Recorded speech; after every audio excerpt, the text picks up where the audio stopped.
Now, here's an interesting little paragraph on the Bhagavad Gita. What kind of people become spiritual seekers? And it divides into there are four types of persons. दोस्तों नमस्कार, welcome back to my YouTube channel spiritual talk by TT. मैं Tribhuvan Oslo Norway से आपका हार्दिक स्वागत करता हूं और आज स्पिरिचुअल टॉक पर एक ये विशेष स्पेशल वीडियो बना रहा हूं। इसमें कोई किसी का इंटरव्यू या किसी के साथ वार्ता नहीं हो रही है। इसमें कुछ एक बहुत ही जो हमारे लिए महत्वपूर्ण ग्रंथ है हिंदू धर्म के अनुसार, वो भगवद गीता, उसके बारे में उसके कुछ पहलुओं को मैं यहाँ पर टच करने जा रहा हूँ। भगवद गीता हिंदू धर्म का एक प्रतिष्ठित ग्रंथ है जो भारतीय महाकाव्य महाभारत का एक हिस्सा है, जिसमें 700 श्लोक हैं पूरे। और भगवान कृष्ण और अर्जुन के बीच का युद्ध के समय जो संवाद था, जब कौरव और पांडवों का युद्ध चल रहा था और श्री कृष्ण महाराज जो हैं वो अर्जुन के सारथी थे, और जब जो है श्री कृष्ण युद्ध में असमंजस में पड़ गए कि उनके सामने उनके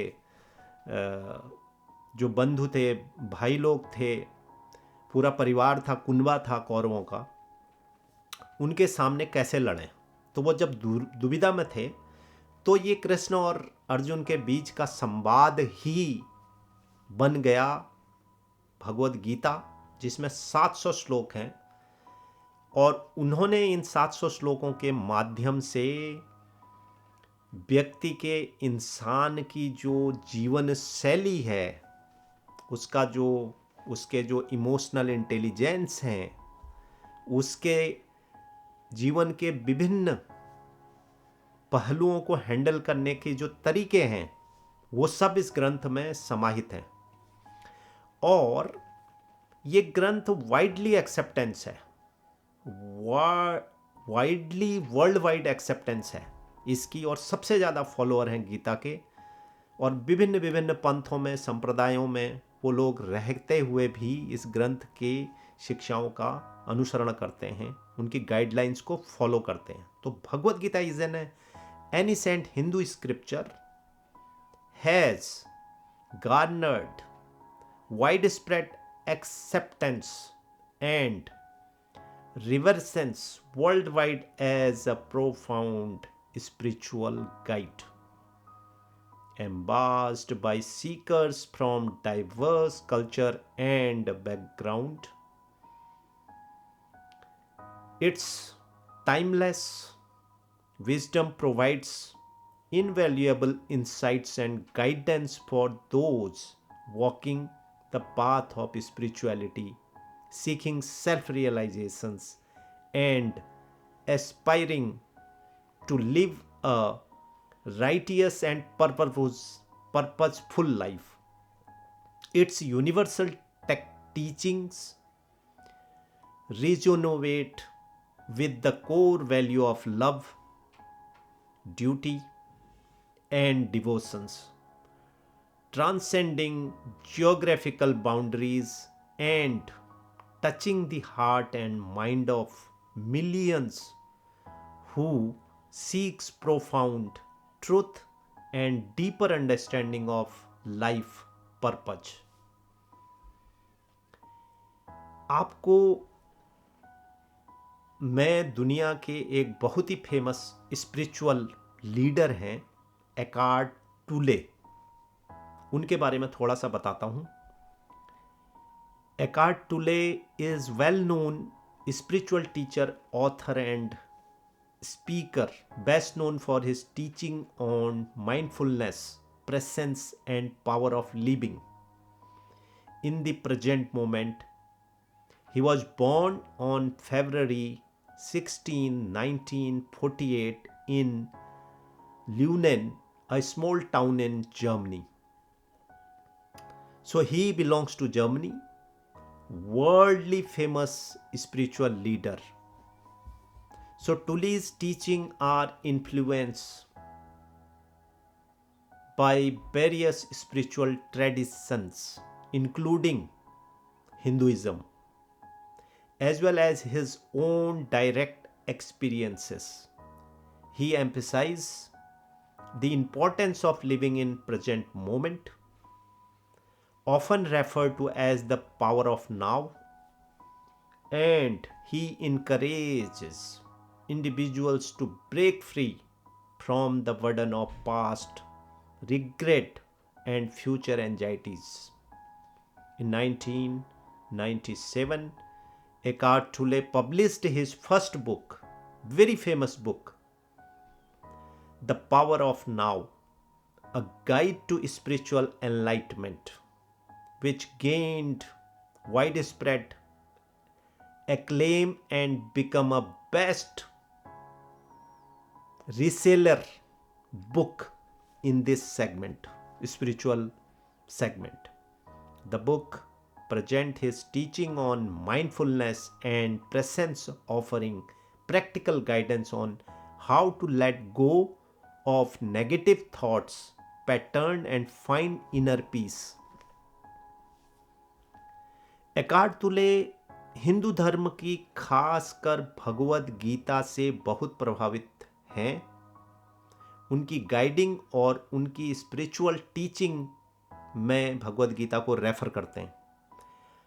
आइए देखते हैं उनके एक ऐसी वीडियो को जिसमें उन्होंने भगवद गीता में बताया कि कितने प्रकार के स्पिरिचुअल सीकर्स होते हैं जिनको उन्होंने रेफर किया भगवद गीता से। तो पहले इस वीडियो के अंश को देखते हैं। एकार्ट टोले famous spiritual leader from Germany, और दुनिया में उनको बहुत फॉलो किया जाता है। उनके इस वीडियो क्लिप को आप देखें।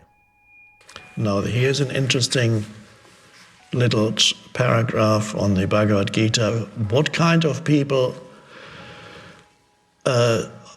become spiritual seekers? And it divides into there are four types of persons, according to here, and this still applies very much nowadays, and this was 2,000 or 3,000 years ago. There are four different types of persons who seek spirituality or God.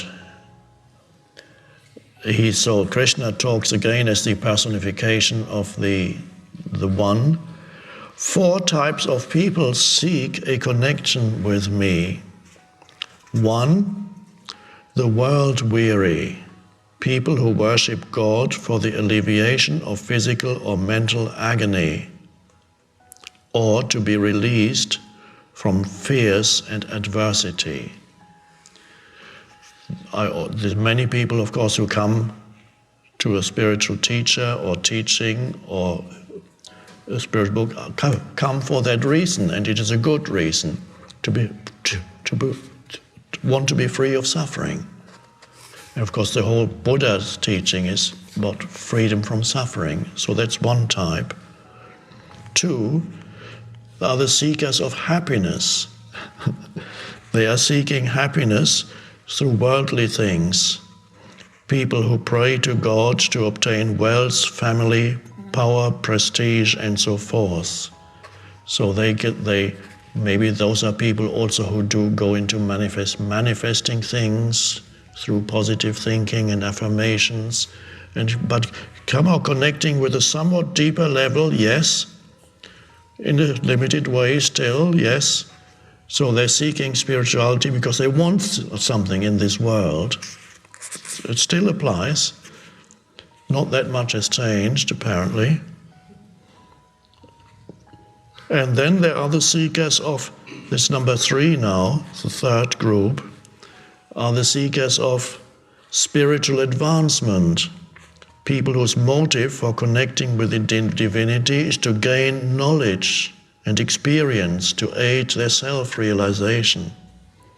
And I would add, people also who want to have the high of of and what they conceive of as the high that surely enlightenment must be, as I sometimes call it. They want the fireworks, they're waiting for some ultimate experience. So that's another group, many like that. And of course, I'll talk about that in a minute. Number 4, these are relatively rare according to the Bhagavad Gita, are people who want to know God, who truly want to know the Atma, the Self, who know that God alone exists and whose only impulse is for the divine and nothing else. And those are relatively rare. I just want God. So the ones numbers whose motive for connecting with divinity is to gain knowledge and experience, to aid their self-realization. So we have wanting to be free of suffering, wanting to be happy through this, that, or the other. 3, wanting knowledge or experience or some high. And 4, the direct, wanting the one. I just want that. So it's, of course, Bhagavad Gita says, of these 4, the last is the highest because they know my truth and are devoted to me. As I'm supremely dear to them, they are very dear to me. The first 3 are attached to the worldly objects or mental states they desire. But certainly all 4 types are noble because any reason for turning Godward or inwards will in due time lead to spiritual transformation and is therefore ultimately good.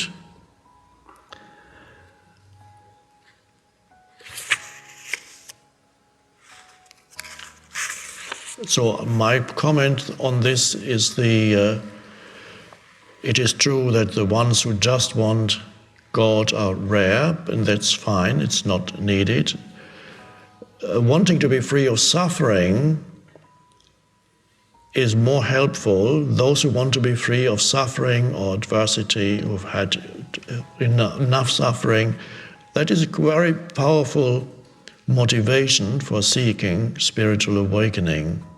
It's a more powerful motivation and more likely to lead to realization or awakening than those who are seeking either happiness, because they will have to experience that none of the things they seek, even when they get them, is really going to fulfill that purpose of making them happy and fulfilled.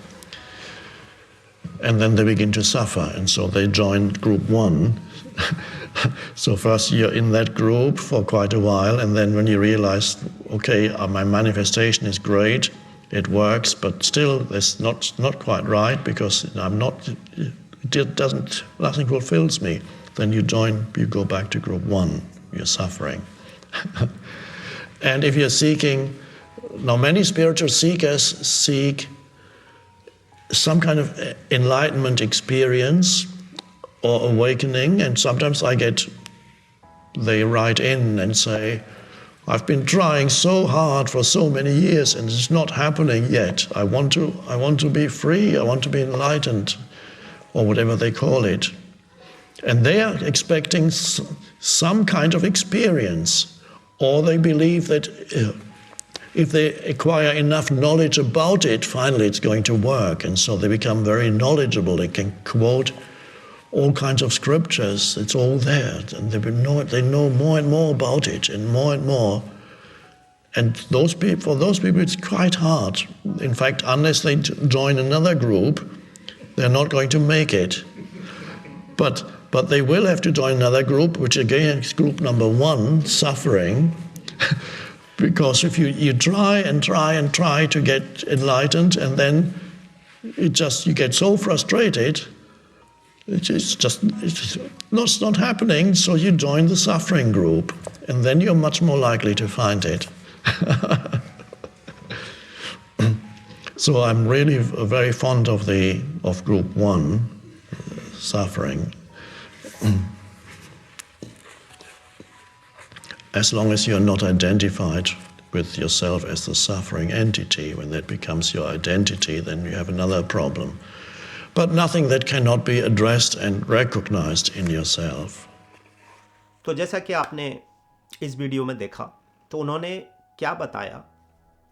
According to the Bhagavad Gita, there are 4 main type of people who seeks spirituality, और उन्होंने भगवद गीता के वो 4 type के लोगों की category बताई जो spirituality को सीख करते हैं।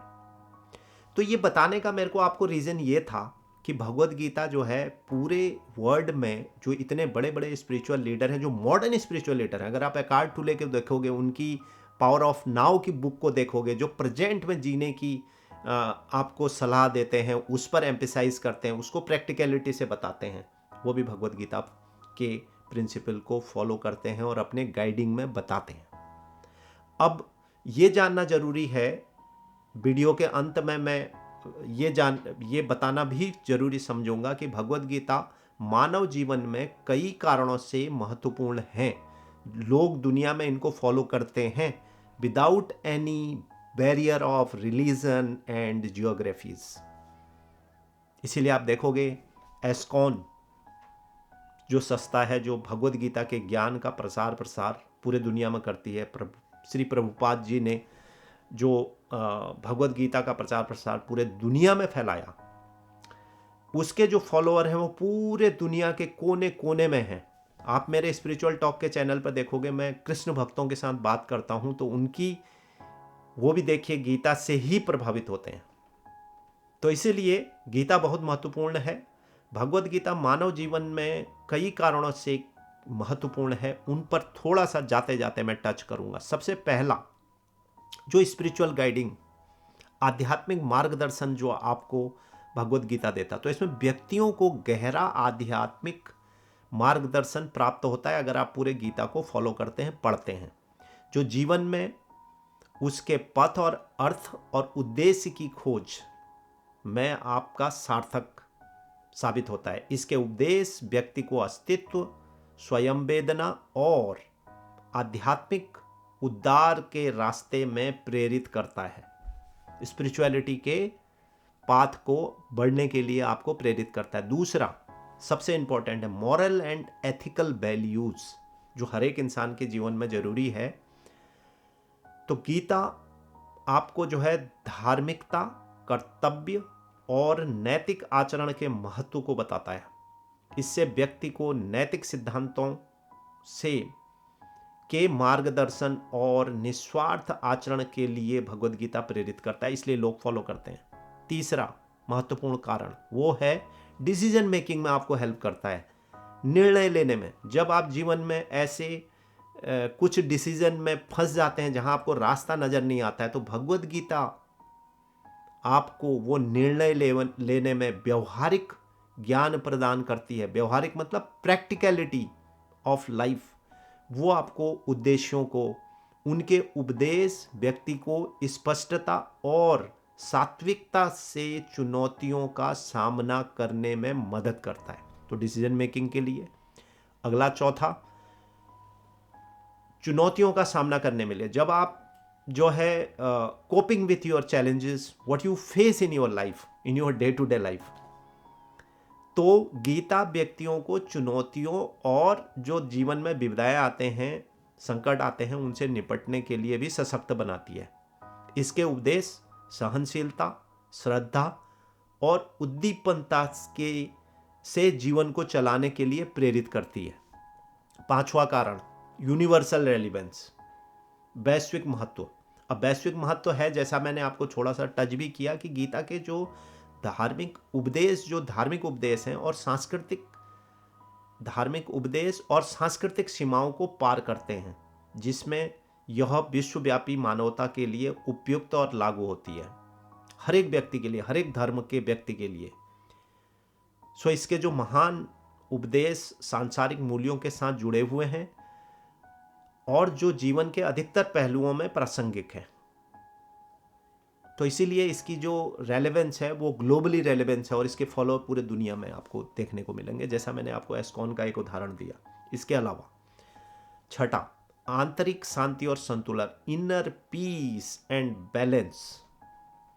तो जीवन के जो उतार चढ़ाव हैं उनके बीच की जो आंतरिक शांति और भावात्मक संतुलन है, जो इमोशनल इम्बैलेंस से आप जो गलत डिसीजन लेते हैं, उनके पहलुओं को, उनके संतुलन को बनाए रखने के लिए आपको बहुत सारे उपदेश आपको और ज्ञान यहाँ पर मिलेगा, उसका मार्गदर्शन आपको मिलेगा।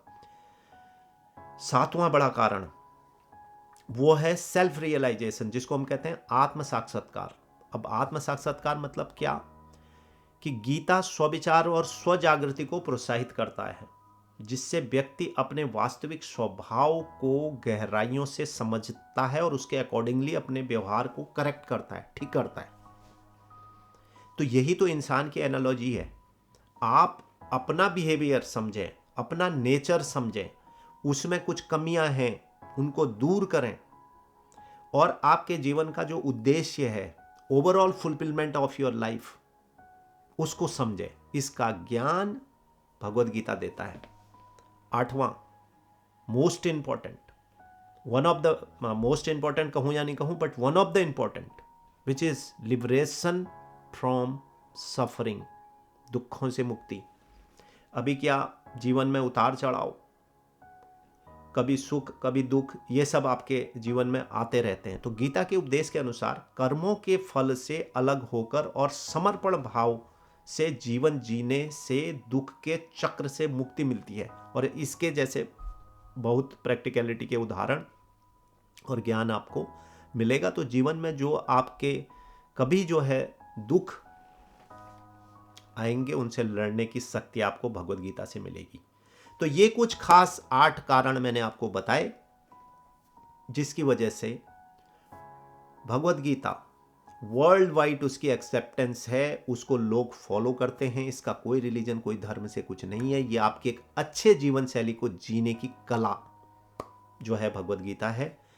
और एकार्ट टुले की इस वीडियो को दिखाने का मतलब भी यही था कि जो मॉडर्न स्पिरिचुअल लीडर हैं, अगर आप देखें, वो भी हिंदू धर्म के भगवद गीता के ज्ञान को अपनी टीचिंग में इस्तेमाल करते हैं।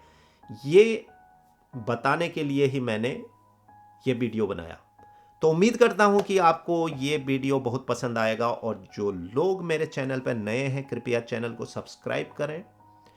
और जो मैं कोशिश कर रहा हूं एक spiritual community, global spiritual community बनाने की, late join your hand with me.